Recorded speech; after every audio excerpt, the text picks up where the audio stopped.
गीता अध्याय 15 के श्लोक 16-17 में 3 प्रभु बताए हैं।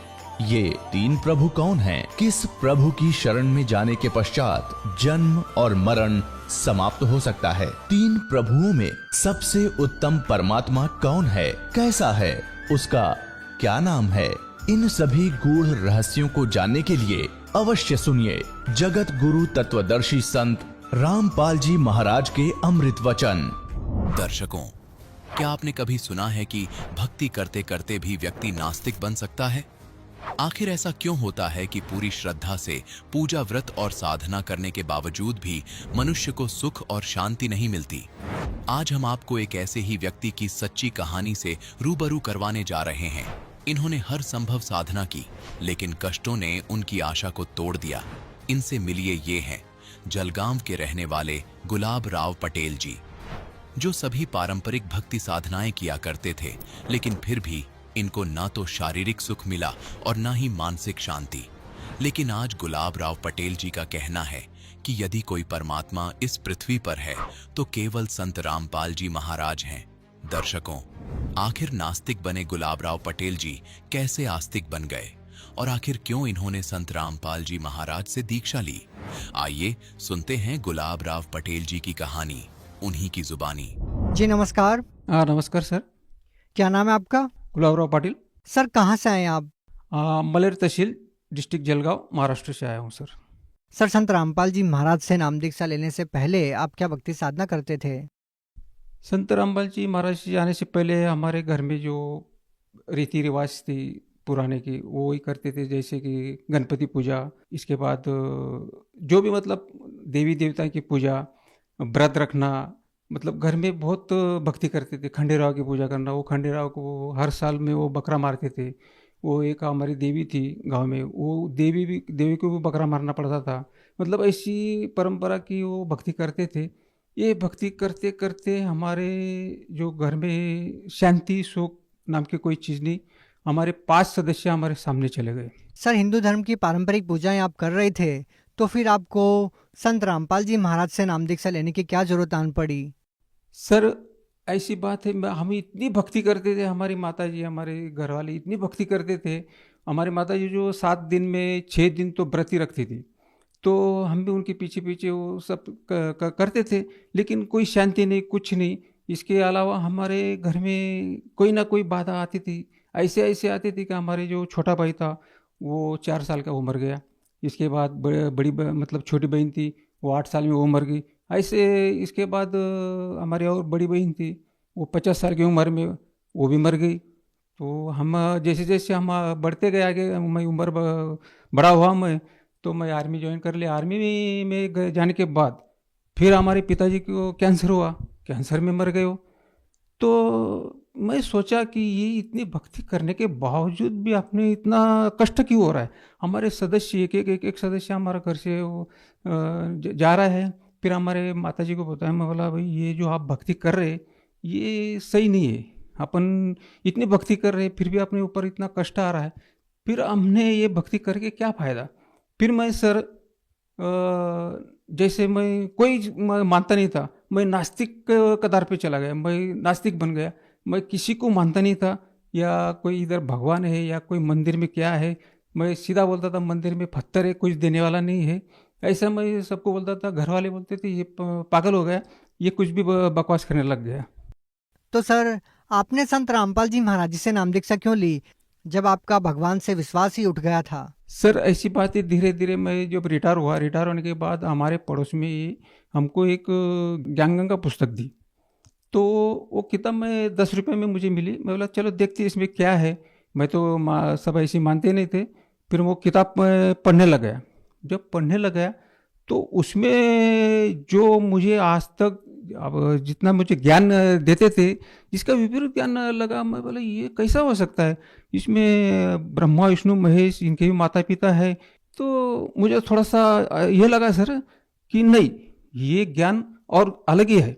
फिर मैं वो किताब पढ़ते रहा। 3 दिन में मैं वो किताब पढ़ लिया। पढ़ने के बाद मुझे लगा कि सही में ये अपन सही भक्ति पर आ गए हैं, हमने ये नामदान लेना चाहिए। तो हमने नाम दीक्षा ले लिया सर।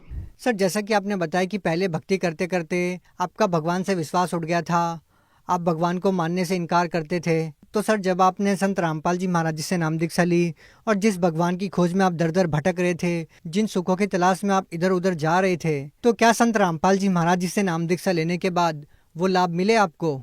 जी सर, इतने लाभ मिले कि मैं गिना नहीं सकता सर, कि मुझे बहुत लाभ मिले। सबसे बड़ा लाभ मुझे तो आध्यात्मिक ज्ञान का मिला। तो मुझे कुछ नहीं पता था कि ब्रह्मा विष्णु महेश इनके भी माता पिता है या दुर्गा का पति है, ये इनकी जन्म मूर्ति होती है, यानी असली मतलब भक्ति मिली सत्य ज्ञान मिला, परमात्मा कौन है, इनकी मिलने की विधि क्या है, वो रहते कहाँ है, हम आए कहाँ, कौन है, ये सब कुछ हमको लाभ पहले मुझे मिला। दूसरा लाभ मुझे मेरी बाबा सिर का बीमारी थी सर, मैं आर्मी में भी था, तो वहाँ पे भी हमने डॉक्टर को दिखाया था। वो गोली देते थे ऐसा करो उसमें, लेकिन कुछ नहीं होता था। फिर घर पे आया, घर पे भी मैं काफ़ी दवा पानी किया, लेकिन उससे भी कुछ नहीं हुआ। आयुर्वेदिक दवा खाई, उससे भी कुछ नहीं होता था।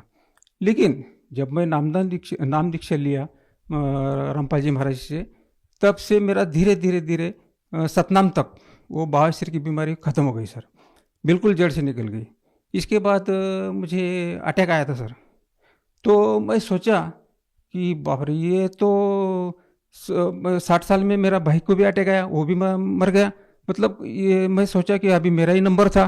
तो लेकिन मैं रामपाल जी महाराज से नाम दीक्षा लेने की वजह से मुझे रामपाल जी महाराज ने जीवन दान दिया। मैं डॉक्टर के पास गया, लेकिन वहाँ जाने के बाद मैंने एक गोली वहाँ से लिया नहीं। दूसरा दिन मैं घर पे आ गया, एक भी गोली वहाँ से लिया नहीं, बिना गोली का मैं ठीक हो गया। चरण अमृत लेके मैं बिल्कुल स्वस्थ और अभी आज आपके सामने खड़ा हूँ सर। इसके बाद मेरी लड़की की ऐसी बीमारी थी, वो 10 क्लास में वो बेहोश हो जाती थी, मतलब भूत बात था कि ऐसी कुछ चक्कर था उसका।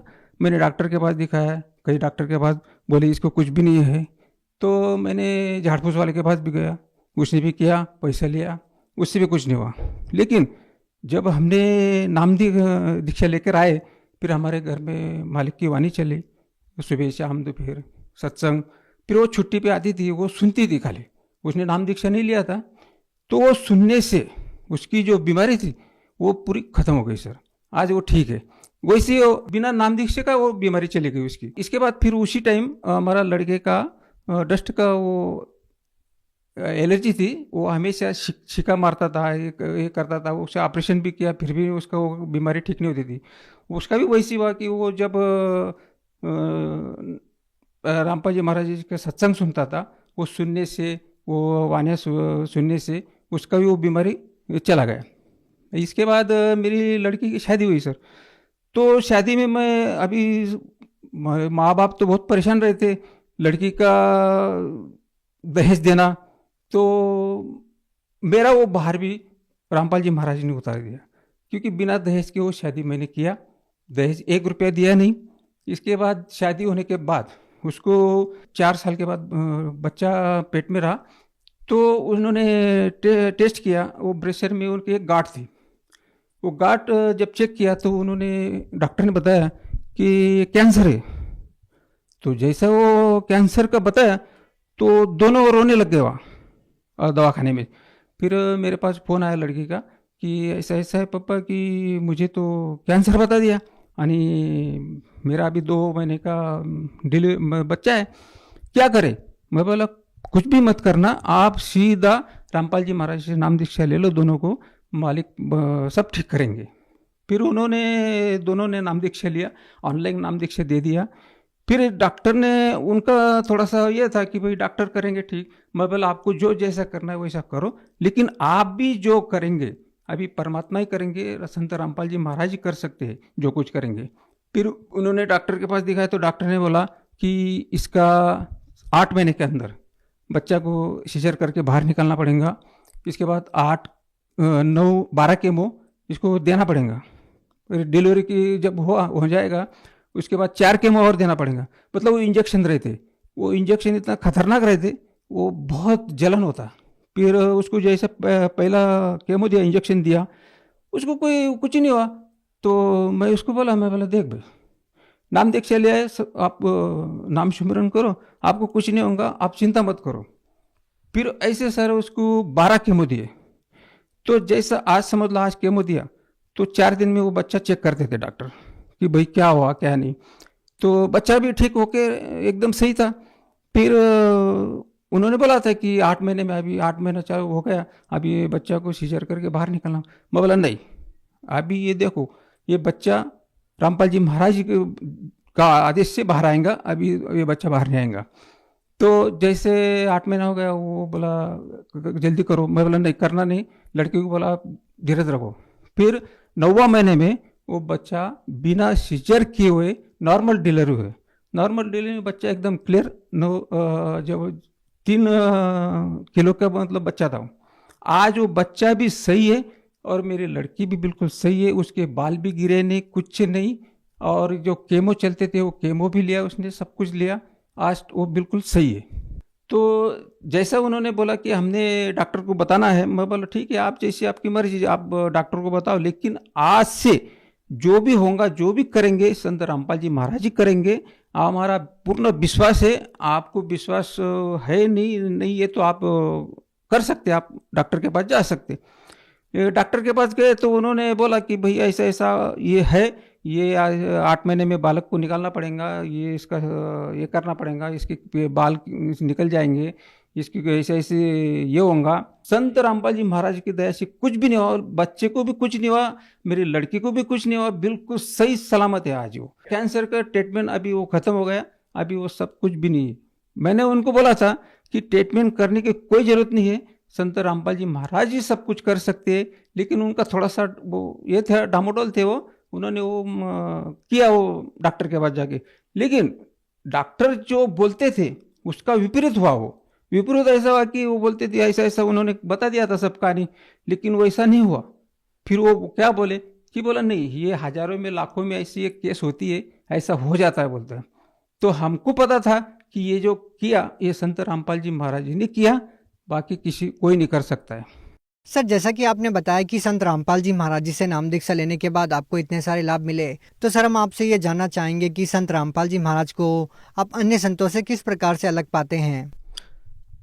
अन्य जो धर्मगुरु है, जगत गुरु है, ये जो ज्ञान देते, ये ज्ञान इनके पास आध्यात्मिक ज्ञान बिल्कुल नहीं है।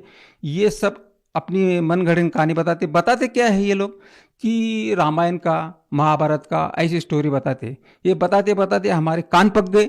ये इनके पास कुछ ज्ञान भी नहीं है, ये इनके पास सत्य ज्ञान नहीं है। ये जो अपने धर्म, अपने शास्त्र है, वो शास्त्र के विरुद्ध ज्ञान बता रहे। और हमारे जो रामपाल जी महाराज जी अपना शास्त्र से ज्ञान बताते। शास्त्र जो अपने जितने भी धर्म ग्रंथ है वो एक एक एक खोल करके बता रहे।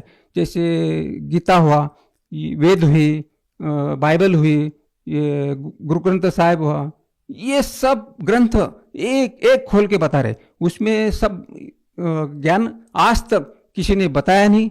आज जो भी सदग्रंथ खोल के बताने वाले जो संत है, वो पूरा विश्व में संत रामपाल जी महाराज है। इनके अलावा किसी के पास सत्य ज्ञान नहीं है, सत्य मार्ग नहीं है। हमें ये सत्य ज्ञान, सत्य मार्ग रामपाल जी महाराज ने बताया। मोक्ष का मार्ग भी इसमें है। बाकी जो संत है इनके पास कोई मोक्ष का मार्ग नहीं है। ये सब अपनी ऐसी मर्जी बता रहे। सर, आप भगत समाज को क्या संदेश देना चाहते हैं? मेरा भगत समाज को या जगत को ये संदेश है कि आप ठीक है, जो भक्ति आप कर रहे वो आपकी भक्ति ठीक है, लेकिन वो भक्ति अधूरी है। अधूरी कैसी है? आप शास्त्रानुकूल भक्ति नहीं कर रहे। इसके वजह से आपको जो लाभ होना था वो लाभ नहीं हो रहा है। आपके एक एक ऐसे ऐसे कहर टूट रहे हैं। आपके आर्थिक, शारीरिक, भौतिक कोई लाभ नहीं मिल रहा है। और ये भक्ति जो संत रामपाल जी महाराज जो बता रहे, ये शास्त्रानुकूल भक्ति है। ये भक्ति से आपको लाभ भी मिलेगा। मालिक तो बोलते हैं, संत रामपाल जी महाराज बोलते हैं कि मैं तो ये लुंगे में दूंगा, यानी कि फ्री, आर्थिक, शारीरिक, भौतिक ये लाभ तो फ्री में दूंगा। लेकिन जो सबको अपने को आज सबको एक रोग लगा है, वो जरा और जवरा, यानी जरा यानी बुढ़ापा और मरण, ये जो रोग है इनसे अपने को निपटाना है। और ये निपटाने के लिए संत रामपाल जी महाराज आए हुए हैं कबीर साहब के रूप में। पुस्तक लो, ज्ञान गंगा, जीने की राह, वो मंगाओ, किताब पढ़ो। और आज सब समाज पढ़ा लिखा है, सब जानते हैं। पहले कैसे अनपढ़ लोग थे, वो जैसे बताते थे वैसे वो करते थे। इसके बाद जो भी जिसने भी नाम दीक्षा लेना है, संत रामपाल जी महाराज से नाम दीक्षा लो और अपना मानव जीवन इससे मोक्ष का पालो। जो व्यक्ति संत रामपाल जी महाराज जी से नाम दीक्षा लेना चाहते हैं, वो उनसे नाम दीक्षा कैसे प्राप्त कर सकते हैं? संत रामपाल जी महाराज ने बहुत दया की है। हर जिले में, हर स्टेट में, हर जिले में नामदान खोल रखा है। आज पूरा विश्व में संत रामपाल जी महाराज ने नामदान खोल रखा है। कई चैनल पे संत रामपाल जी महाराज के सत्संग आते, उसमें एक पट्टी चलती, उसमें नंबर आते। वो नंबर आप फोन करेंगे तो वो आपको बताएंगे, जो जहाँ भी आप है वहाँ का नामदान, नज़दीक का नामदान सेंटर का आपको नंबर दिया जाएगा। वहाँ आप जाके अपना नामदान ले सकते हैं और अपना जीवन कल्याण कर सकते हैं। जी बहुत बहुत धन्यवाद। सत साहिब। दर्शकों, अभी आपने सुने संत रामपाल जी महाराज से दीक्षा प्राप्त करके सुखी हुए भक्त के अनुभव। अब देखिए जगत गुरु तत्वदर्शी संत रामपाल जी महाराज के मंगल प्रवचन। परम पिता परमात्मा पूर्ण ब्रह्म, सारी सृष्टि के रचनहार,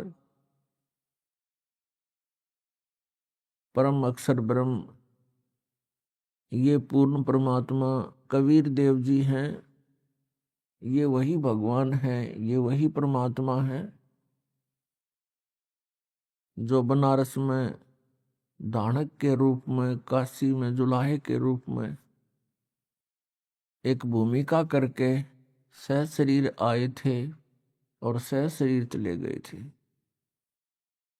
ये हम सभी आत्माओं के पिता हैं, ये हमारे जनक हैं, ये हमारे हमदर्द हैं।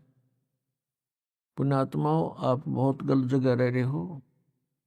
बहुत भयंकर स्थान है ये उस सतलोक को देखते हुए ऐसा है जैसे काला पानी होया करे, क्योंकि आप जी को उस सतलोक देखा नहीं है, आप जी को उसका ज्ञान नहीं है, इसलिए हम इसी नरक को सुख मान रहे हैं। 21 ब्रह्मांड ये घोर नरक है। विषय वासनाओं में जीव दिन रात बेचैन रहता है। यहां से अब छूटने का सु अवसर, गोल्डन चांस आ गया। अब इसका लाभ उठाओ। ये समय बार बार नहीं मिलता। असंख्य युगों के बाद, असंख्य जन्मों के बाद आप जी को ये सु अवसर प्राप्त हुआ है कि इस समय मनुष्य जन्म और ये भक्ति का, ये मोक्ष का युग आ गया, मोक्ष काल आ गया। अब इसमें जो भी मर्यादा में रहता हुआ सत भक्ति ये करता रहेगा आजीवन, उस प्राणी के मोक्ष को कोई संदेह नहीं है। ये सत्कर मान लेना। हमें भक्ति के मार्ग का ज्ञान नहीं था, जिस कारण से ये साधक मनमाना आचरण करते रहे। कोई खड़ा होकर तपस्या करता था, कोई धोने लगा करके चारों तरफ अग्नि जला करके ऐसे तपस्याएं करते थे। पैर सूज जाते थे, खड़े खड़े सोजिश आ जाती थी, जख्म हो जाते थे। या कोई हठ योग किया करता था, घर त्याग कर चला जाता था। तो आम व्यक्ति ये सोचा करता भी भक्ति ऐसे होती है और हमारे बस से बाहर है, हम नहीं कर सकते। फिर भी हम, क्योंकि आत्मा को मालूम है, कुछ आभास है इसको कि परमात्मा की भक्ति बिना जीव सुखी हो नहीं सकता, तो हमें फिर जो ज्ञान सोचा हम भी भक्ति कुछ तो करें, तो हमारे को ये नालायक संत मिल गए, गुरु मिल गए, अज्ञानी, जिन्होंने हमें ये पत्थर पानी पूजन पर लगा दिया। तो पुण्यात्माओं, अब वो समय आ गया। परमात्मा पाने के लिए मनुष्य शरीर हो, इसमें कोई जाति और मजहब का कोई रोल नहीं है। यहां ऊंच नीच नहीं भगवान के दरबार में। परमात्मा के लिए आत्मा का सौदा करना है भगवान ने। वो किसी धर्म में, किसी मजहब में, और किसी ने कमी आत्मा हो चुकी हो अज्ञानता से, चाहे कोई कसाई है, डाकू है, चोर है, शराबी है, या और कोई व्यसन करता है, दुराचारी है, परमात्मा सबको सुधारते हैं। कितना मैला कपड़ा हो, धोबी का काम है उसको निर्मल करना। तो सत्संग एक ऐसा स्थान है, यहां पर किसी भी प्रकार का कोई भी प्राणी आ सकता है, और यहां आएगा क्योंकि ये तो एक धोबी घाट है, आत्मा को धोने का एक यही स्थान है। तो हमने किसी भी विकारी को, किसी प्रकार का कोई व्यसन करता है, दुराचारी है, या कोई चोर डाकू ठग है, उसके प्रति हमने हेट नहीं करनी।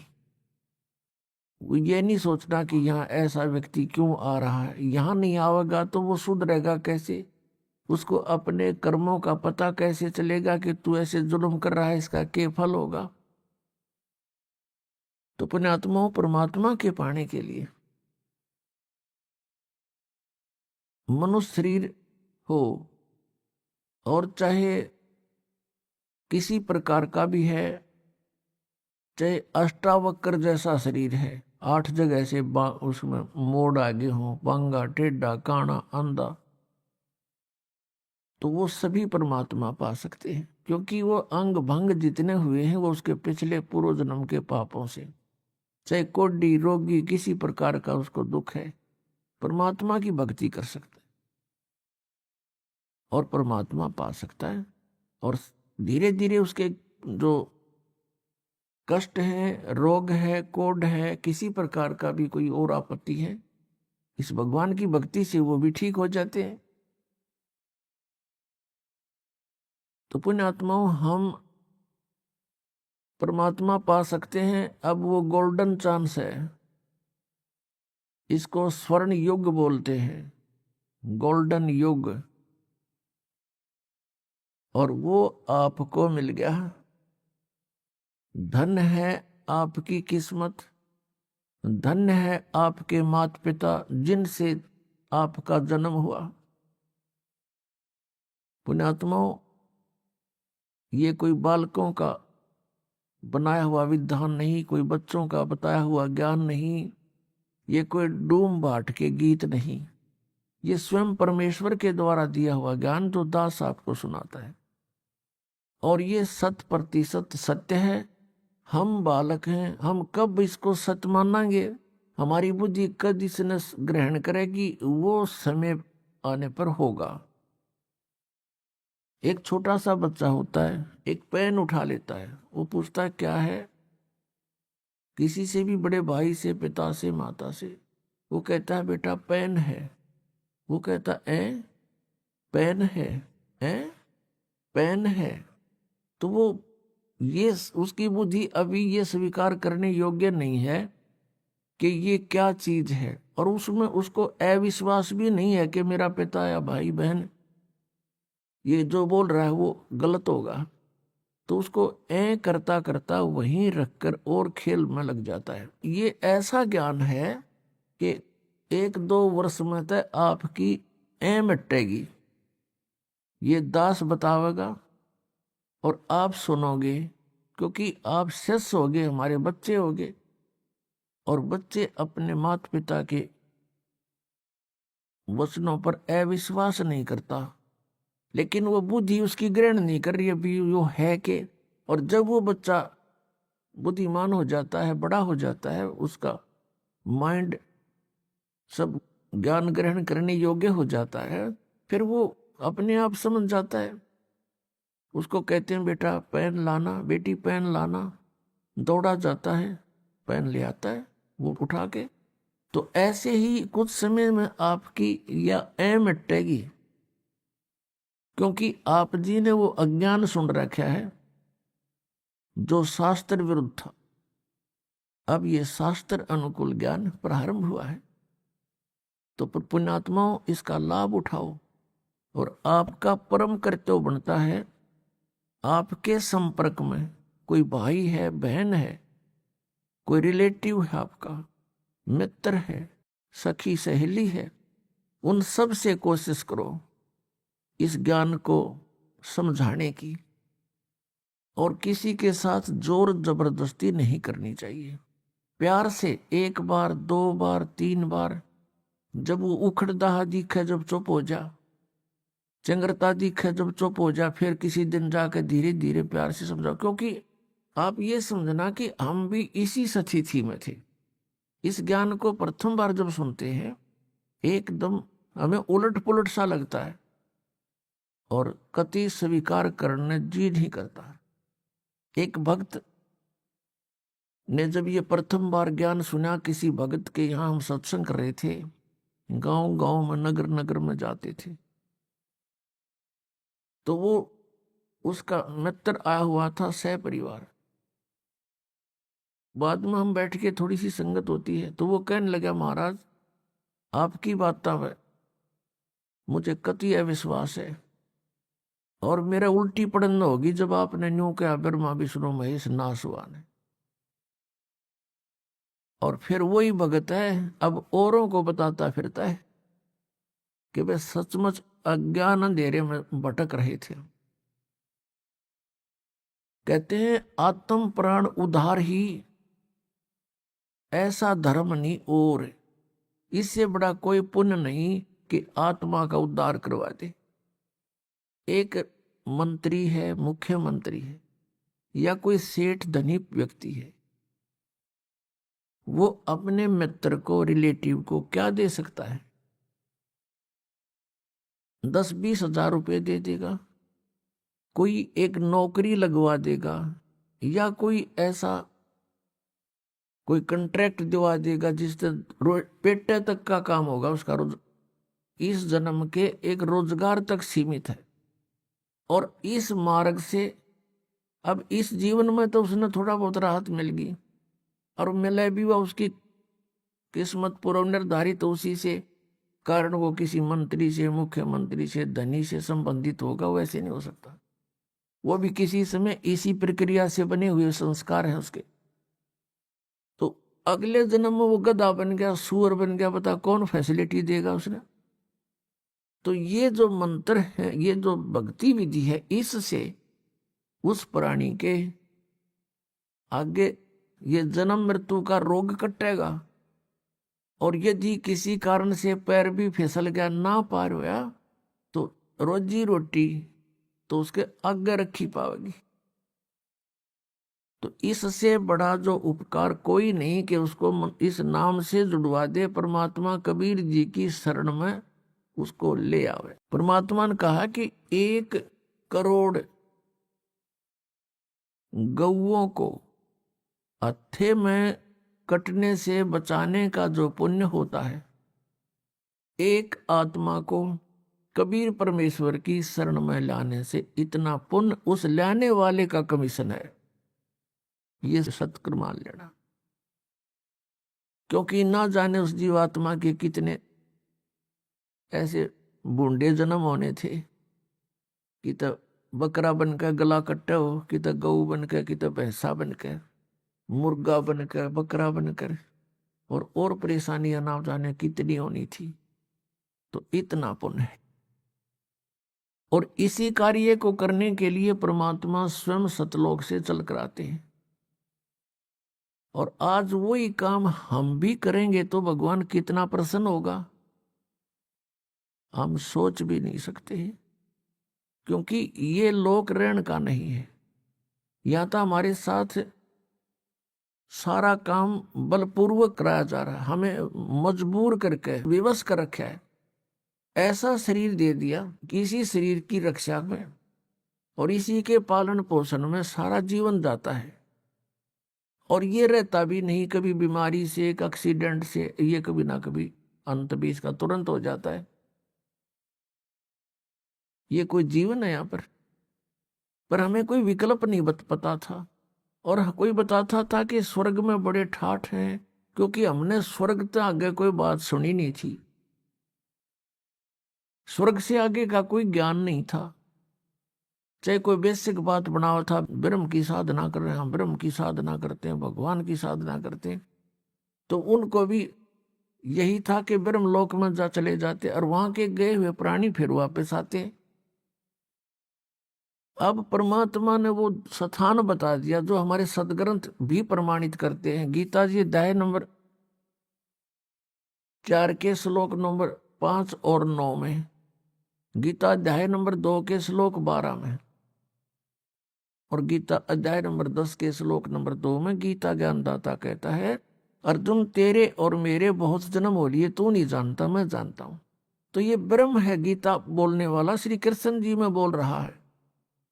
ये 8वें अध्याय के 13वें श्लोक में कहता है गीता जी में कि ओम इति एकाक्षरम ब्रह्म व्यवहारन मामनुसमरन ये परियाति तजम देहम सयाति परमाम गतिम। मुझ ब्रह्म का एक ओम मंत्र है, नथिंग एल्स।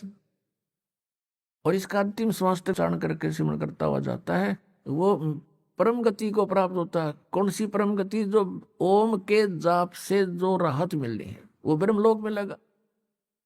8वें अध्याय के 16वें श्लोक में लिखा कि ब्रह्मलोक पर्यंत भी ये सभी गए हुए प्राणी पुनरावर्ती में है, पुनरावर्ती, या वहां गए हुए भी वापस आते हैं।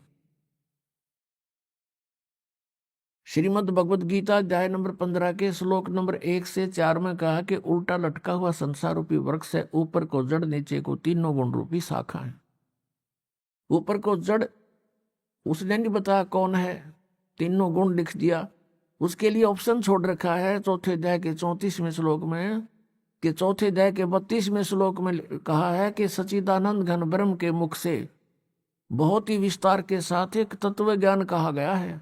उसमें सभी धार्मिक अनुष्ठानों की जानकारी डिटेल के साथ कही गई है, वो तत्व ज्ञान है। चौथे अध्याय के 34वें श्लोक में कहा कि अर्जुन उस तत्व ज्ञान को तत्वदर्शी संत बताते हैं, उनसे सुन, उनको दंडवत प्रणाम कर प्यार से नम्रता से पूछो।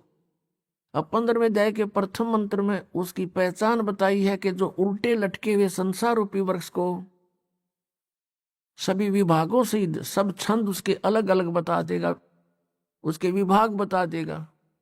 स वेदवित, वो तत्वदर्शी संत है, वह वेद के तात्पर्य को जानने वाला है। 15वें अध्याय के 4थे श्लोक में कहा है कि उसके पश्चात परमेश्वर के उस परम पद की खोज करनी चाहिए जहां जाने के बाद साधक फिर कभी लौटकर संसार में नहीं आता।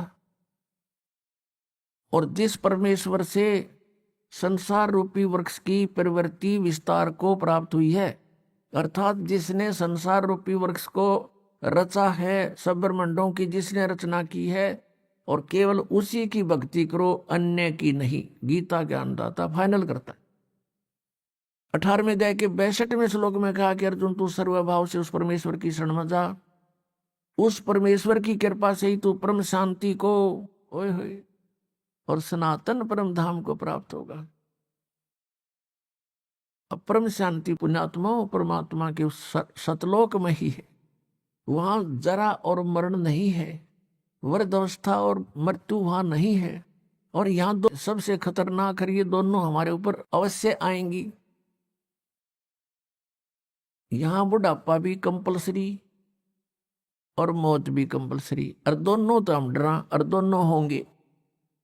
और डर भी साचा, बता कितना बढ़िया डर लग रहा है यहाँ पर, वहां ठाठते 1 मिनट में मृत्यु हो जाए, बताइयो के ठाठ होया फिर।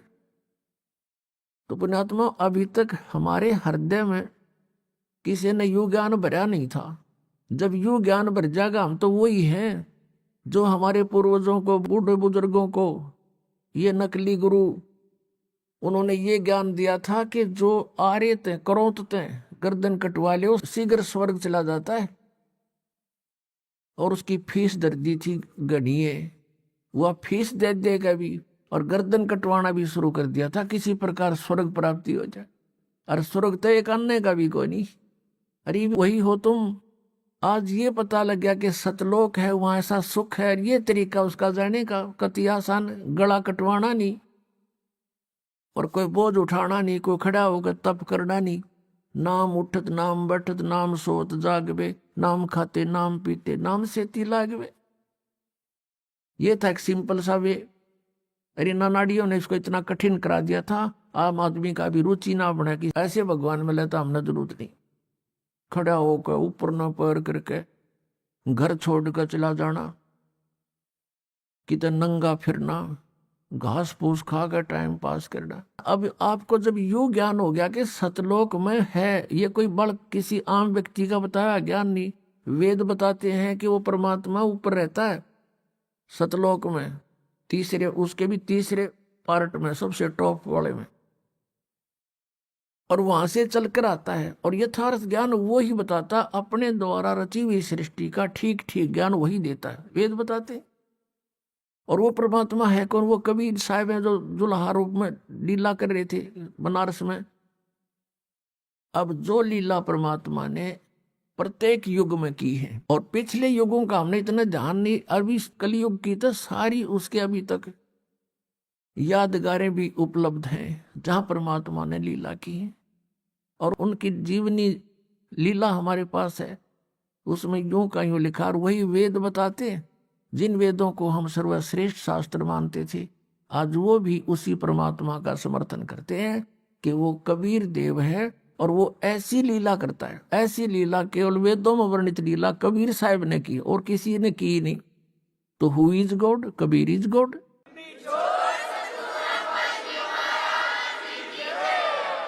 तो हमने सबसे पहले ये पहचान होनी चाहिए कि परमात्मा कौन है और उसके पाने का वे कौन सा है, तरीका कौन सा है। बस फाइनल, फिर बातें खत्म होगी। फिर तो मर्यादा में रहना है, बकवाद करनी नहीं, बकवाद भगवान को नहीं भाती। और अपनी भक्ति करे, प्यार से रहे सबके साथ, किसी द्वेष राग नहीं करे। तो प्रसंग जो चल रहा था कि हमें अब ये किसी बालक का बताया हुआ ज्ञान नहीं, स्वयं परमात्मा का बताया हुआ ज्ञान है कि वहां सतलोक है। और फिर उन महापुरुषों को जिनको परमात्मा ने गवाह बना के छोड़ा, वो दिखा करके, प्रत्येक दृष्टा बना करके, साक्षी बना करके वापस छोड़ा। अब उन्होंने ये साक्ष्य दिया है, ये गवाही दी है कि सतलोक है, वहां सदा युवा रहते हैं और वहां पर सब कभी मृत्यु नहीं होती, किसी चीज का अभाव नहीं। हमारा शरीर वहां ऐसा है जिसमें कोई बीपी आई हो ना, लो हो ना, कोई रोग लगे। और पुण्यात्माओं, जब आदमी बिल्कुल रोग रहित होता है, इतनी प्रसन्न रहता है उसकी आत्मा, पूछो मत। और वहां तो परमात्मा के दर्शन हर समय होते हैं। अब एक स्वाभाविक बात है, आप किसी एसी रूम में बैठे हो, एयर कंडीशनड रूम में, तो वह अपने आप आपको बहुत अच्छा वातावरण महसूस हो रहा है, और उससे बाहर निकल कर आ जाओ आंगन में, जड़ जा टटरा 2 मिनट में, तो वो ये अंतर है। ऐसा ही ये तो समझो वो जलता हुआ स्थान है और सतलोक में एसी लगा हुआ स्थान समझ लो। तो अब हमें ये ज्ञान होएगा कि हम वहां जाने से सदा के लिए सुखी होंगे। तो आपको इतना तो ज्ञान है कि मृत्यु तो होगी आपकी, इसने तो कोई ना भी करनी है, को नहीं कहाँ होएगी। और फिर परमात्मा ने विधान बताया है कि जहां आशा तहां बासा हुई, लेकिन भक्ति अवश्य हो। केवल सुख की आस लगाए रहे, भक्ति बनी नहीं तो भी कोई उसका लाभ नहीं होगा। ये भक्ति करते रहो, ये मंत्र जाप करते रहो, कुछ भी नहीं घनी बात। एक माला प्रथम मंत्र की जी ला के कर ले, चाहे 4 बार में कर ले, इसमें स्पीड नहीं खींचे, प्यार ते करे।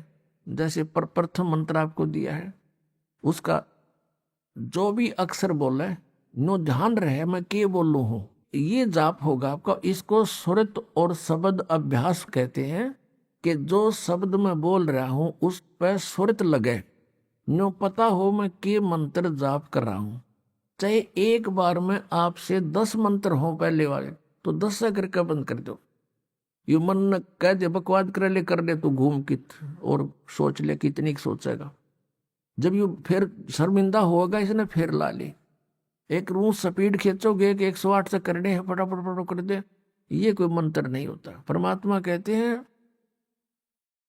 कहते माला तो कर में फिरे और जीव्या फिरे मुख माही, और मन तो तेरा कहीं और घूम रहा, ये तो सुमरण नहीं। 108 मंत्र आपको बताए जाते हैं, ज्यादा भी कर सकते हो कोई बात नहीं, और किसी दिन कम भी रह जाते, चिंतित नहीं होना चाहिए, क्योंकि परमात्मा को पता है काल ने यू एजेंट छोड़ रखा मन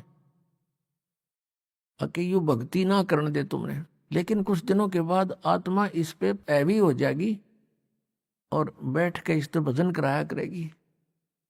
फिर श्वास का मंत्र आ जाता है। एक बार आप ध्यान से, ये मन भागता है, फिर थोड़ी देर पाछा फिर चेतन हो जाए, फिर करे, तो ऐसे करता रहे, ऐसे अभ्यास बनेगा इसका, ऐसे ही चलता है। और कुछ दिनों के बाद आपको रात्रि में भी, स्वप्न में भी आपका सिमरण शुरू हो जाया करेगा, सोते सोते सोते सोते श्वास उश्वास से। और एक श्वास उश्वास की इतनी कीमत है सतनाम की, 2 अक्षर की। और तीसरे का तो कहना है कि सार नाम तो वो तो एक का जपया हुआ घना काम करते हैं। तो इतने धनी बन जाओगे आप इस भक्ति से। ये भक्ति और फिर आशा, आशा यहाँ के नहीं रखे, जरा अंत में आपकी इच्छा, किसी बेटे या बेटी में, कार या कोठी में, पोते या पोती में, किसी प्रकार देवता या देवती में, किसी भी सतीथि में। मान लीजिए आप वृद्ध होगे और उधर से आपकी बेटी विधवा होगी, तो आपके साथ काल नहीं हो और एक जाल कर, बेटी वही विधवा होगी जो नाम तो दूर होगी। अगर बेटी भी नाम ले रही होगी तो नहीं हो सकती उकचुक, गारंटीड बात।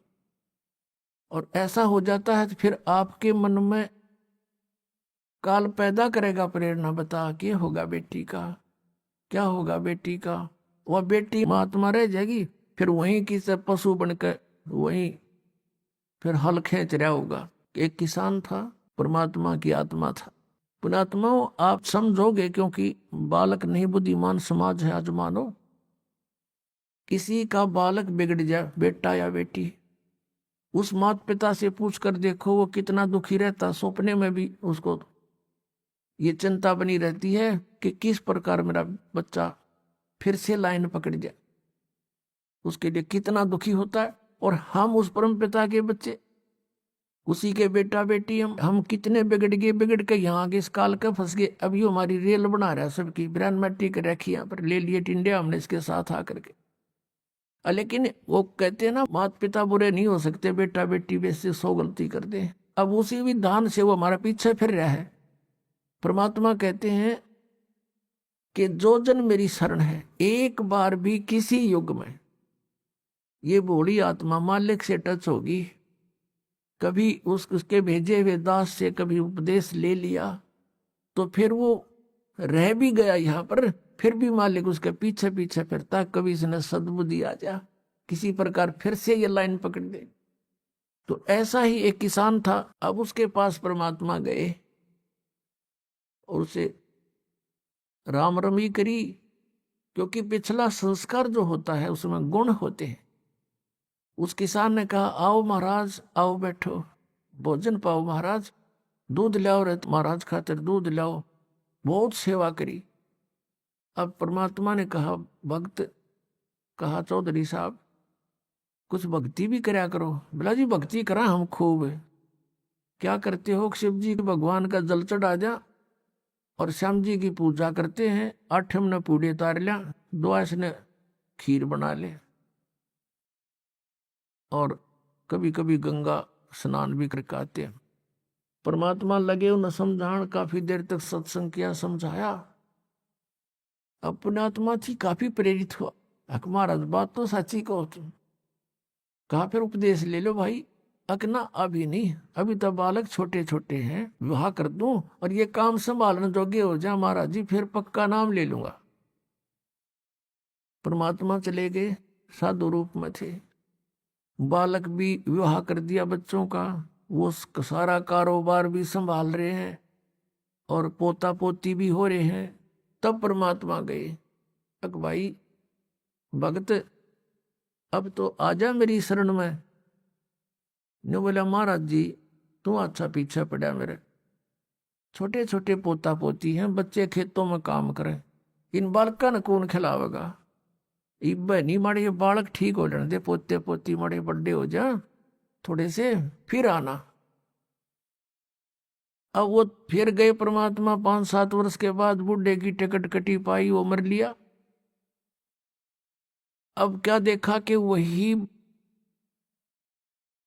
व्यक्ति अपने ही घर में बैल बनकर आ रहा है और पुत्र उसने हल में जोड़ रहे। वहां पहुंचे परमात्मा। अब वो बच्चे जाने थे महाराज को कि आओ महाराज जी, आगे कहा गया भाई, बोला भाई डटिए, एक दो बात कर लो तेरे पिताजी ते। वो बच्चा बोला जी पिताजी की तो मृत्यु हो ली। परमात्मा बोले मुझे मालूम है। अब उस बैल के पास गया, कान में कुछ मंत्र से बोले। वो उसने तो मंत्र लागे थे, परमात्मा उसकी भाषा में बोल रहा था। तो बैल ने अंदर से बोल तो वो नहीं सके था, अंदर की भाषा भी जानते हैं मालिक। अब परमात्मा ने कहा रहा ईब तो आ जा मेरी शरण में, तेरा यू शरीर छुटवा दूंगा यहीं पर और तुझे मनुष्य जन्म दिवा दूंगा। तेनों कह महाराज जी तू जा अपना काम करे। अब मेरी जगह पे कोई और बैल आ गया, काम ठीक ना करेगा तो मेरे बड़का का टोटा नहीं हो जाएगा। अब परमात्मा चले गए, भाई ठीक है। कुछ दिनों के बाद क्या हो गया कि वो बैल वाला शरीर भी छूटना ही था, कभी ना कभी मृत्यु होगी। फिर वो बन गया सर्प। अब सांप बनकर इसको याद आती है कि कुछ पैसे जब दबा रखे हैं मैंने, धन पहले जमीन में छुपा दिया करते, चोरी के डरते हैं। चांदी के सिक्के, सोने के जेवरात, आभूषण जमीन में दाब दिया करते। अभी आपने सुने संत रामपाल जी महाराज के मंगल प्रवचन। आइए अब सुनते हैं संत रामपाल जी महाराज से नाम दीक्षा लेकर सतभक्ति करके अद्भुत लाभ प्राप्त करने वाले अनुयायी के विचार। कहते हैं कि तकदीर बदलना आसान नहीं होता, लेकिन आज हम आपके सामने एक ऐसी कहानी लेकर आए हैं जो इस धारणा को चुनौती देती है। मिलिए राजेंद्र सिंह जी से, जो बठिंडा पंजाब से हैं। पहले ये मेहंदीपुर बालाजी की भक्ति करते थे, लेकिन जीवन में अशांति और प्रेत बाधाओं का सामना करना पड़ा। कई साधनाओं के बावजूद इनकी समस्याएं खत्म नहीं हुई, बल्कि बढ़ती ही गईं। फिर एक दिन संत रामपाल जी महाराज के एक शिष्य ने इन्हें ज्ञान गंगा पुस्तक दी। इस पुस्तक ने उनके जीवन में प्रकाश फैलाया और उन्हें सच्चे भक्ति मार्ग की ओर आकर्षित किया। 10 अगस्त 2014 को जब इन्होंने संत रामपाल जी महाराज जी की शरण ली, तब इनके जीवन में एक नया सवेरा हुआ। संत जी के आशीर्वाद और ज्ञान से इनके जीवन की सभी समस्याएं दूर हो गईं। प्रेत बाधाएं समाप्त हुईं, खोई हुई संपत्ति वापस मिल गई और इनका परिवार सुख शांति से भर गया। अब आइए उनके शब्दों में सुनते हैं उनका यह अद्भुत जीवन परिवर्तन। जी नमस्कार। नमस्कार जी सर जी। सर क्या नाम है आपका? राजेंद्र सिंह जादौन, बठिंडा, पंजाब से। सर संत रामपाल जी महाराज जी से कब जुड़े आप? 10/8/2014 को जुड़े थे जी। सर संत रामपाल जी महाराज जी से जुड़ने से पहले आपने क्या भक्ति साधनाएं की? सर 1997 से जब से वैवाहिक जीवन प्रारंभ किया था, तब से और 2014 तक हमारे घर में प्रेत बाधाएं थी और बालाजी की भक्ति किया करते थे, मेहंदीपुर बालाजी की। मेहंदीपुर बालाजी में ही बच्चों का मुंडन करवाया और प्रेत स्वयं घर में आगे बोला करता था। और वो प्रेत को बोलते बोलते उसका तांत्रिकों से निवारण करवाया पर हो नहीं पाया। और उसके बाद में राजस्थान नोखा के अंदर कोई मेहंदीपुर बालाजी का भगत था, तो उसने कुछ कार्रवाई करके दी थी भी, आप घर ले जाओ और ये शांत हो जाएगा प्रेत। मेरे घर पे आने से पहले प्रेत ने कह दिया था कि जो तू करवा के लाया है ना, उसके करवाने से कोई तेरे को लाभ नहीं होगा। और मेरा हाथ पकड़ा, बाजू पकड़ा और मंदिर के अंदर ले गया जहाँ मंदिर बनाया हुआ था। और उस प्रेत ने अपनी छाती पे जो बालाजी का स्वरूप था, मेहंदीपुर बालाजी का, तोड़ के फेंक दिया था। कहता जिसकी तू भक्ति कर रहा है ना, मैं इससे भी तकड़ा हूँ। उस दिन मेरे को यह पता लगा कि इस संसार के अंदर इन देवी देवताओं से कोई ऊपर शक्ति है, या तो शैतान है या कोई और है परमात्मा। तो सर पहले क्या क्या भक्ति साधनाएं आपने की? इससे पहले हमने हनुमानगढ़ संगरिया में मुसलमानों के जो अपने पीर खाने होते हैं वहाँ भी गए थे। और वहाँ भी कोई लाभ नहीं हुआ। पैसे देते गए लेकिन लाभ नहीं हुआ। मोड़ मंडी पंजाब में यहाँ भी गए थे, वहाँ भी कोई लाभ नहीं हुआ। उत्तर प्रदेश सिकंदराबाद में भी गए, वहाँ भी कोई लाभ नहीं हुआ। सर जब आप पहले ही इतनी सारी भक्ति साधनाएं कर रहे थे तो फिर आप संत रामपाल जी महाराज जी की शरण में क्यों गए? क्या ऐसा कारण बना कि आपको संत रामपाल जी महाराज जी की शरण ग्रहण करनी पड़ी? सर जी, इससे पहले हमें संत रामपाल जी के नाम का भी नहीं पता था। संत रामपाल जी के शिष्य एक दिन कॉलोनी में आए और दरवाज़ा खटकाया। सुबह का 8 बजे का टाइम था। उनका नाम था विपन जी। तो उन्होंने ज्ञान गंगा बुक दी। उसमें झगड़ा हो रहा था हमारे घर के अंदर। तो हमने कहा बाबाओं के चक्कर में हम बर्बाद हैं, हम विश्वास नहीं करते। वो बोले सर जी लो, ये 10 रुपये ज्ञान गंगा बुक है। तो मैंने कहा चलो कोई आया होगा, दे देते हैं 10 रुपये। 10 रुपये दे के और ज्ञान गंगा बुक मैंने बेड पे रख दी और मैं गाड़ी लेकर गुजरात चला गया। जब मैं गुजरात से वापस आया 10 दिन के अंदर, तो हमारी जो पत्नी है हमारी, उसने ज्ञान गंगा को बुक को कंप्लीट पढ़ दिया और शास्त्रों से मिलान भी कर दिया। मिलान करने के बाद में तो आशाराम जी की भक्ति हुआ करती थी हमारे 2007 से 14 तक, 7 साल तक। इसी दौरान तो उन्होंने ये कहा कि जितना भी उनका अनुभव था किताब का, बुक का मिलान किया तो सारा मटेरियल उन्होंने जल प्रवाह कर दिया और बोले ये है हमारी असली भक्ति। जो हम कर रहे थे वो सही भक्ति नहीं थी। तो 10/8/14 को हमने सतलोक आश्रम गए और वहाँ दीक्षा ले ली। सर जैसे कि आपने आसाराम बापू का जिक्र किया, उसके बाद आप संत रामपाल जी महाराज जी की शरण में आए, तो सर दोनों संतों के अंदर आपको क्या भिन्नता नजर आई और क्यों आपको ऐसा लगा कि संत आसाराम जी द्वारा दी गई भक्ति सही नहीं है? आसाराम बापू की भक्ति यूँ सही नहीं थी कि मेरी गाड़ी के 3 एक्सीडेंट हुए थे और उसमें मेरे पास 176 गज जमीन थी, जो कि एक 30 फुट रोड और एक 26 फुट रोड पे, मेन रोड पे मकान था। 2 किस्तों में मेरे को बेचना पड़ा। वो कर्जा इतना चढ़ गया कि जमीन बेचने के बाद में भी 7 लाख रुपए कर्जा रहा 3 एक्सीडेंट के अंदर। तो बर्बाद हो गया। उसके बाद में किराए पे चला गया। लेकिन ज्ञान गंगा जब बुक आई, बुक आने के बाद में दीक्षा ली। तो दीक्षा मैंने क्यों ली? इस विषय से ली कि मैंने कोई गुरु नहीं बनाए अपने लिए लाइफ में। हमारी भक्तिमती धार्मिक थी, हमारी पत्नी जो है धार्मिक थी। तो मैंने कहा भाई चलो ये जो शक्ति है, ये जो ज्ञान है, इससे अति उत्तम होगा, क्योंकि गुरु कोई भी नहीं छोड़ के राजी है, चाहे वो असली हो या नकली हो, जो भी हो। संत रामपाल जी का जो ज्ञान था वो हमारे धर्मशास्त्रों के अनुसार है।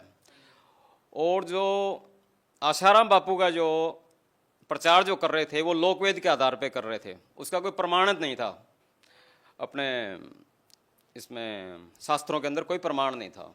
सर जैसा कि आपने बताया कि संत रामपाल जी महाराज आपको प्रमाणित ज्ञान दे रहे थे और शास्त्र विधि अनुसार आपको भक्ति दी, तो सर हम आपसे ये जानना चाहते हैं कि संत रामपाल जी महाराज द्वारा दी गई साधना को करने के बाद आपको क्या लाभ मिले? उससे जो हमारा मकान बिक गया था, आज जमीन और प्लस 2 मंजिल मकान बना लिया है मैंने संत रामपाल जी से जुड़ने के बाद में। पहला लाभ तो ये हुआ। अच्छा, बच्चों की 3 साल पहले मैंने रमैणी की थी। रमैणी क्या होती है इस विषय में हम नहीं जानते बिल्कुल भी। संत रामपाल जी ने ये बताया कि ये संतों की भाषा में रमैणी विवाह को बोलते हैं। और उसके बाद में आज तक घर में सुख शांति है और कोई भूत प्रेत बाधा नहीं है। दूसरा लाभ ये हुआ कि मुक्तसर से जलालाबाद हाईवे के अंदर मेरी गाड़ी पकड़ी गई थी 26 जुलाई 2018, जो पिछला प्रकट दिवस आया था, उससे 2 दिन पहले। जैसे मेरी गाड़ी पकड़ी गई, मेरी गाड़ी के कंप्लीट कागज चलान में गंगानगर थे आरटीओ के पास। तो मैंने कहा परमात्मा अब मैं शायद ही पहुंच पाऊंगा आपके प्रकट दिवस पे। तो एकदम आवाज़ आई कि गाड़ी वाले का सिफारिश आ गई है। मैंने कहा यहाँ जंगल में किसकी आवाज़ आ रही है? तो संत रामपाल जी स्वयं स्कूटर पे आए और सीधा आरटीओ के पास गए। उससे 1 मिनट बात की, तब तक गनमैन मेरे पास आ चुका था कि भाई क्या लोड है? मैंने कहा जी कॉटन लोड है, हरियाणा से आ रहे हैं, पंजाब जा रहे हैं। कहता भाई कागज और गाड़ी के कागज और इसके डॉक्यूमेंट्स क्या नाम है माल के लेके वाप आ जा भी फटाफट, चलान काटना है तेरा। तो मैं ये देख रहा था संत रामपाल जी स्वयं आए, आरटीओ से 1 मिनट बात की और उतनी देर में बस पास 2 गाड़ियां बीच में थी, तीसरी गाड़ी आरटीओ की खड़ी थी। तो मेरे पास आ गए। तो मैं अभी सीट पे बैठा, मैंने कहा ये कैसे हो रहा है? इसको देखने के बाद में मेरा दिमाग काम करना ही बंद कर दिया था, रुक गया था। मैंने कहा ऐसे कैसे हो सकता है? तो उसके बाद आके परमात्मा ने, संत रामपाल जी ने बोला उससे गनमैन से, भी जाने दे रहे गाड़ी को, क्यों रोक रखा है इसको, बात हो गई है। और इतनी कहने के बाद में मैं भी सीट पे बैठा हूँ, गाड़ी स्टार्ट है और उसका जो गनमैन है वो नीचे खड़ा है मेरे बगल में, कह रहा है कागज लेके आ जा। तो वो गनमैन भी कहता है भी वापस चला जाता है आरटीओ की तरफ। और संत रामपाल जी मुक्तसर की साइड में चले जाते हैं अंधेरे में, क्योंकि 4 बजे का वक्त था, अंधेरा था उस समय। तो वहाँ जो गनमैन था वो आरटीओ के पास गया, उससे बात हुई और बात करके वो बोला भी गाड़ी को जाने दो। सबसे दूसरा लाभ मेरे को ये हुआ। तीसरा ये हुआ कि जो कर्जे के बाद में जो मैंने ज़मीन बना ली, मकान भी बना लिया, तो आज उसमें प्लस 5-7 लाख का प्रॉपर्टी प्लस हो गई है, पहले कहाँ माइनस में थी। तीसरा लाभ ये है जी, मेरी कमर में बहुत बड़ा दर्द भी नहीं था, एक तरह का जैसे हड्डी टूट जाती है, रीढ़ की हड्डी, उस हिसाब से था। तो मेरे से चला भी नहीं जा रहा था, अंग भी नहीं हिल रहे थे उस समय। ये हनुमानगढ़ राजस्थान की बात है, अभी कोई 6 तारीख की बात है। तो मैंने कहा परमात्मा ये भी दया हो गई आपकी, अब दास क्या करेगा कि बच्चे छोटे हैं तो गाड़ी नहीं चलाएंगे, नहीं उनको कोई ऐसा ट्रेनिंग दे रखी है मैंने बच्चों को। तो मैंने कहा अब गाड़ी को कबाड़ियों को बेच देंगे और घर पे जाके भक्ति करेंगे, आराम से साधना करेंगे। बढ़िया हो गया। तो उसके 3-4 घंटे के बाद ही मेरा धीरे धीरे वो शरीर सही स्वस्थ हो गया और आज मैं बिल्कुल स्वस्थ हूँ। किसी डॉक्टर से 1 रुपये की भी दवाई नहीं ली मैंने। 5वां लाभ जो है वो ये है कि हमारी जो पत्नी है उसको खूनी बवासीर था और लिकोरिया की बीमारी थी, वो भी आज कंप्लीट स्वस्थ है बिना दवाई के, संत रामपाल जी से नाम दीक्षा लेने के बाद में। आज तक यही लाभ है, सुख शांति है और अपना सही जीवन जी रहे हैं। और अपने सर जी ऐसा था, दुकान है घर के अंदर, नीचे ऊपर रिहाइश है, 2 मंजिल मकान है। तो उसमें एक बार ऐसा हुआ था, कुछ पैसे रखे थे, शाम को गल्ला कंप्लीट रखने में 4000 के करीब थे और उसमें से जैसे किसी को 1500 रुपये दे दिए गए थे। 1500 रुपये देने के बाद में जब बेटा आया तो उसने कहा भी इसमें पैसे किसने दिए हैं? तो हमने कहा जी हमने दिए 1500 रुपये। कहता 1500 रुपये दिए लेकिन जितने में रख के गया था इधर उतना ही है, ये पैसे कहाँ से बढ़ गए? तो सबसे बड़ा लाभ तो ये हुआ जी 1500 रुपये वो हमारे बढ़ गए थे। और दूसरा, एक बार गंगानगर के अंदर डीजल चोरी हो गया था हमारा। डीजल चोरी हुआ तो बेटे ने बोला कि पापा जी डीजल चोरी हो गया। मैंने कहा चलो जो ले जाएगा उसके कर्म फोड़ेगा, हमारा क्या चोरी हुआ है। तो उसी डीजल में इतनी बरकत हुई कि जितना डीजल मेरा था, कम से कम समझो आप 50 लीटर डीजल मेरा चोरी हुआ था, 3.5-4 की एवरेज है उसकी। तो 300 किलोमीटर गाड़ी शेष डीजल में उतनी एवरेज बढ़ाई थी या परमात्मा ने बंदी छोड़ने डीजल बढ़ाया था, वो तो मालिक की लीला, मालिक ही जानते। लेकिन हमारा कोई नुकसान नहीं हुआ था। ये 2 लाभ हमारे को विशेष हुए हैं। सर, जैसा कि अभी आपने रामायणी का जिक्र किया, बच्चों की जब आपने शादी की उस विवाह को आपने रामायणी बताया। संत रामपाल जी महाराज द्वारा सादगीपूर्ण विवाह करवाया जाता है। सर, इस सादगीपूर्ण विवाह के बारे में बताइए, किस प्रकार से करवाया जाता है? संत रामपाल जी ने जो रामायणी है, इससे पहले हम भी नहीं जानते थे। ये 17 मिनट में शादी होती है। रामायणी कहो या शादी कहो, वो भाषा अलग है। और इसमें ना दहेज लिया जाता है ना दिया जाता है। इसमें कोई बारात नहीं, कोई बैंड नहीं, कोई बाजा नहीं, कोई सेहरा नहीं, कोई पंडित नहीं, कोई काजी नहीं, ना ही कोई हवन फेरे हैं। सिंपल तरीके से जाओ और अपना 17 मिनट में गुरु जी का एक बनाया हुआ मतलब रामायणी है, वो 17 मिनट में पढ़ दिया जाता है। और परमात्मा को, संत रामपाल जी को साक्षी मान के और अपना जीवन बच्चे स्टार्ट कर लेते हैं। सर, आपने बताया कि संत रामपाल जी महाराज जी के शरण में जाने के बाद इतने सारे लाभ आपको मिले। सर, जो श्रद्धालु है वो कैसे विश्वास करेंगे संत रामपाल जी महाराज के ऊपर? संत रामपाल जी महाराज पे ऐसे विश्वास करेगा, जब कबीर साहब 600 साल पहले आए थे तब उन्होंने अपने आप छुपा के ही लीला की थी। चाहते तो वो एक पल के अंदर ही अपनी शक्तियों को उजागर कर देते, लेकिन एक आम इंसान की तरह उन्होंने उपदेश दिया था और समझाने का प्रयास किया था। सर, जो लोग आज भी संत रामपाल जी महाराज जी से जुड़ना चाहते हैं वो उनसे नाम दीक्षा कैसे प्राप्त कर सकते हैं? टीवी पे जो सत्संग आता है उस पे पीली पट्टी चलती है, पीली पट्टी पे सब नंबर दिए हुए हैं, वहाँ पे कॉल करो। और जगह जगह आश्रम है और वहाँ टीवी चैनल के प्रचार के माध्यम से अपने जुड़ सकते हैं। जी धन्यवाद। सत साहिब जी, सत साहिब।